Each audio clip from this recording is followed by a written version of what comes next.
ቀለበት ኻስ ንመን ተውድቖ ንምንታይ ተምልቖ እንታይ ስለልኾንኻ ዘጓላት መን ተክምችየካ ደገ ኸይዱ የምልቖ ደገ ኸይዱ ምልቕዎ ይኾን። ሰላም ናይ ቻናለይ ተኸታተልቲ ከመይ ኢኹም ደሕና ዲኹም? ኣነ ሰላም ኣምላኽ ይመስገን። በብናኹም ሰላምኩም ብዙሕ ትርፍ ይበለለይ ይነብልኩም። እምበኣር ኻስ ንቻናለይ ሓደሽቲ ዝኾንኩም ሰብስክራይብ ብምግባር ቤተሰብ ይኹን ቤተሰብ ድማ ብልሙድ ላይክ ሓናፂ ዝኾነ ርእይቶኹም ኣብ ኮሜንት ብምቕማጥ ምብረታዕኹም ይፈለየኒ ማለት እዩ። ስለትገብሩለይ ምብረታዕ ድማ ካብ ልቢ ይቐኒየለይ ናበልኩም። ሎማዓንቲ መፅአ ኣለኹ ማለት እዩ። ኣሌክስ እና ሊሊ ኣዶ ኣሌክስ ሕዛ መፅአ ኣለኹ ማለት እዩ። ናይ ሎማዓንቲ ፍልይ ደብሎ ነገር ያው ንኣሌክስ ንእሽተን ገፍ የብሎን እናዋ ማለት ኢና ያው ናይ ሎማዓንቲ ፍልይ ዝበለ ፕራንክ እንታይ እዩ? ኣሌክስ ቀለበቱ ናበይ የምለቆ ናበይ የምለጥፍኦ ንመን የምልሃዎ ንምንታይ ከምለምልቆ እዩ ማለት ኢና ንውልም ብስጫው ልገበሮ ሓማቲ ምርዓቲ ልገርም ኢሎም ማዓንቲ እናተሓባብረን ንእሽተይኑ ጠራራዕ እብሎኖ ማለት እዩ። ኣናደኖ ማለት እዩ ቤተሰብና ቀለበት በመጀመሪያ ቀለበት ባዕደን እንሰርቀኖ ማለት እዩ ብድቁሱ ካብ ድማ ናይ ኸይዱ ቀለበት ናይ ሰድኸይ ብዘጋጣሚ ውሽ ትዕግስቱ ከየድነቕኹ ይሓልፊ ምክንያቱም ኣደዋው ደው ትብለስ ኣደዋው ኮፈል ተያብረሰይ ደውኻ ኮፈል ትብለስ ትሕትሉ ኮፍ ብሎ ነገር ናደዋው ልምስማዕ ናደዋው ቃል ልደይ ምዕጻፍ ልንህው ትሕትና ነዶ ልንህው ክብሪ ትሕትና ክገልጸ ይኽእል ብዘጋጣሚ ማለት ኢና ታያኑለነስ ትቐለበት ናይኻ ሰድኸዩ ኣብየኻ ገብርኸዩ ኣብ ኪስኻ ደቕምጥኸዩ ማለት ኣብ ጓላት ገለ ከይረኻ ኣብ ኪስኻ ደቕምጥኸዩ ወለታይ የንብለኖ ማለት ኢና ክንዲ ዓመት ብደይ ቀለበት ደይ ተቐመጥና የና ንምንታይ ታይ ስለልኾንከ ቀለበት የለምልቕ ንምንታይ ይብሉ ማለት ቤተሰብና ብዘጋጣሚ ያው ቀለበት ናይ ልቢ ቀለበት ናይ ኢድ ቀለበት ትርጉም ዘይብሉ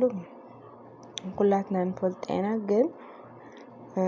ሓደ ኖርማሊ ኣብ ኖርማል ህይወት ልኖ ሓደ ኣወዳት ማለት ኢና ብደንብ ዋላ ኣነ ልፈልጦ ማለት እዩ ንደገ ክወፅእ ከለዉ ኣብ ኪሶም ይገብርዎ ቀለበት እማ ሌላው ገዛ ክኣትው ድማ ካብ ኪሶም ኣውፅኦም ናብ ኣፃብዕቶም ናብ ኢዶም ዝገብርዎ ኣወዳት እንሆ ማለት እዩ። እዚ ዝብል ከለኹ ንኹሉ ወዲ ልገልጽ ንኹሉ ወዲ ልምልከት ኣይኮነን ነቶም ሓደ ማለት እዩ። ሓዳር የብልናይ ፍቕረኛ የብልናይ ደውሉ ንኻልቲ ጓል ኣንስተይቲ ንምጭብርባር ዝገብርዎ ሓረካት ዝገብርዎ ነገር ኢና እንሆ ኢሎሎ እውን ኣብ ዝባን ምድርና ሎማዓንቲ ዝገብሮ ወሰን ድማ ያው ላበይ ሰድኸዮ ድብስሩኻ ንምንታይ ቀለበት ይመልቕ ድዩ ክሕፀብ ትኹን ዝኾነ ይኹን ትገብርስ ቀለበት ክወፅእ የብሉ ካብ ኣፃብዕቲ ካብ ኢድ ክመልቕ የብሉ ክወፅእ የብሉ ያብላቶ ማለት እዩ። ኣደ ኣሌክስ እንግዲህ ወኣነ የምለኽዎ ግን በቃ ታይም ላይ ማኹድ ኣፍቲ መደቀሲ የምልኾን ልኾን እንታይ ለይ ከምልቑ ኣነ እንታይ ኮነ ኢኸ ከምልቑ ኣየምለኽዎ ኣነ ምናምን ትብሎ ተሓባብረን ተሓጋግዘን እየን ክፀርፍኦ ከጭበርብርኦ ጀምረን ማለት ኢና እሱ ድማ ብትዕግስቲ እውነት ትዕግስቱ ትሕትናኡ ይፍለይ እዩ ኣሌክስ ማለት ነደው ዘለዎ ክብሪ ማለት ኢና ማለት ኣብ መንእስነት ጊዜ ኮይንካ ዝሕዝ ሰዓትስ ኣብ ምስ ትበሃለኻ ልንህቦ በቃ ልኾነ ትናድስ ሕማቕ መልሲ ፍጥጥ ገለ ለይመዋል ኮፈል ገለ ትብለላ ኩላ ይስምዕ ከፍ ይብሉ ማለት ይገርመኩምና ደስ ይለብለካ ኣብ ዝሕዝ ሰዓት ነደኻ ትሕትና ለደኻ ከምዚ ዓይነት ትሕትና ምሃብ ማለት ብጣዕሚ ያው እንግዲህ ነዶ ቃሪዙ ካልእ ይግባይዱ ግን እቲ ድንህናዮ ዘመንስ ኣምስር ኣለኹም ወይ ማለት እዩ ቤተሰብ ምፍጣጥ ተደይኮይኑ ንወላድስ ትሕትሉ ንወላዱ ክብሪ ልንህቦ ሰብ ኣነ ብዙሕ ኣይረአኹና ንኣቱ ግን ይፍለይ ብጣዕሚ ደስ ለብለካ ማለት እዩ። ኣሌክስ የኔ ምስኪን ሽጋው ርእሱ ልትሕዝያን ርእሰ በጽብጾና ርእሳና ወጾናና ሊልውን ቀለበተይ ተልዮም ለቕኾ ከምቲ ስለምለቖ ቀለበተይ ከምልቕየ ኣነ ለከም ልቐየ ቃካ ቀለበት ኸክካይኒ ምንታይ ናተይ ቀለበት ተምልቖ ናበይ ኸሰድኸዮ እንታይ ስለልኾንካ ኢኻ ውፅኻዮ ኢላ ኣትፋጣቶና ካብኣ ድማ ኣድኡ ማለት እዩ ንምንታይ ተውፅኦ ብሱርኸ ኣስፊሕኻ ንምንታይ ተስርሖ ንምንታይ ልካ ኸደይ ተስርሖ ኢኻ ገሊኣ ኣውላቶ ማለት እዩ እና በዚ ኣጋጣሚ እሱ ግን ትሕትብልዋ ኣትን ሰባት ኣነ ቤዛኽን ይብሉ ማለት እዩ ቤዛኽን ኣነ ኣይብኺ ኣነ ምንም ነገር ልክዐይ ገይረ ስርሐ እዩ ምንም ልሞልቕ ነገር ለይኮነ እንታይ ኮይኑ ዳይ ኸይዱ ግን ክርድአና ይከኣለ ምናምን ኢሉ እሽካብ ድንግርግር ልብሎ የተናገሩ ማለት እዩ ቤተሰብና ምስኪን ኣይ ብጣዕሚ ዝሕዝነካ በዚ ኣጋጣሚ እና ቤተሰብ ወና ነገር ሃምታ ሓንቲ ወልጠቐስ ክልኹም ቀለበት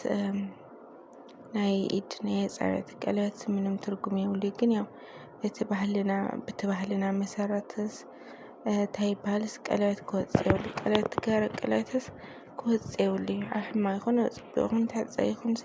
ክወፅእ የብሉ ቀለበት ይበሃል ማለት እዩ እና ወና ነገር እምነት ድልዎ ነገር ንዓብዪ ነገር ተተኣማሚንካ በፍጹም ቀለበት እምነት ክኾነካ ይኽእል እዩ ወና ውሽጥኻ ኣብ ክልተ ልቢ ልንሆ እምነት እየ ልብል ኣነ ማለት እዩ ቀለበት ስለለኣሰርኹስ ከኣምነኒ ወይ ቀለበት ስለለኣሰረ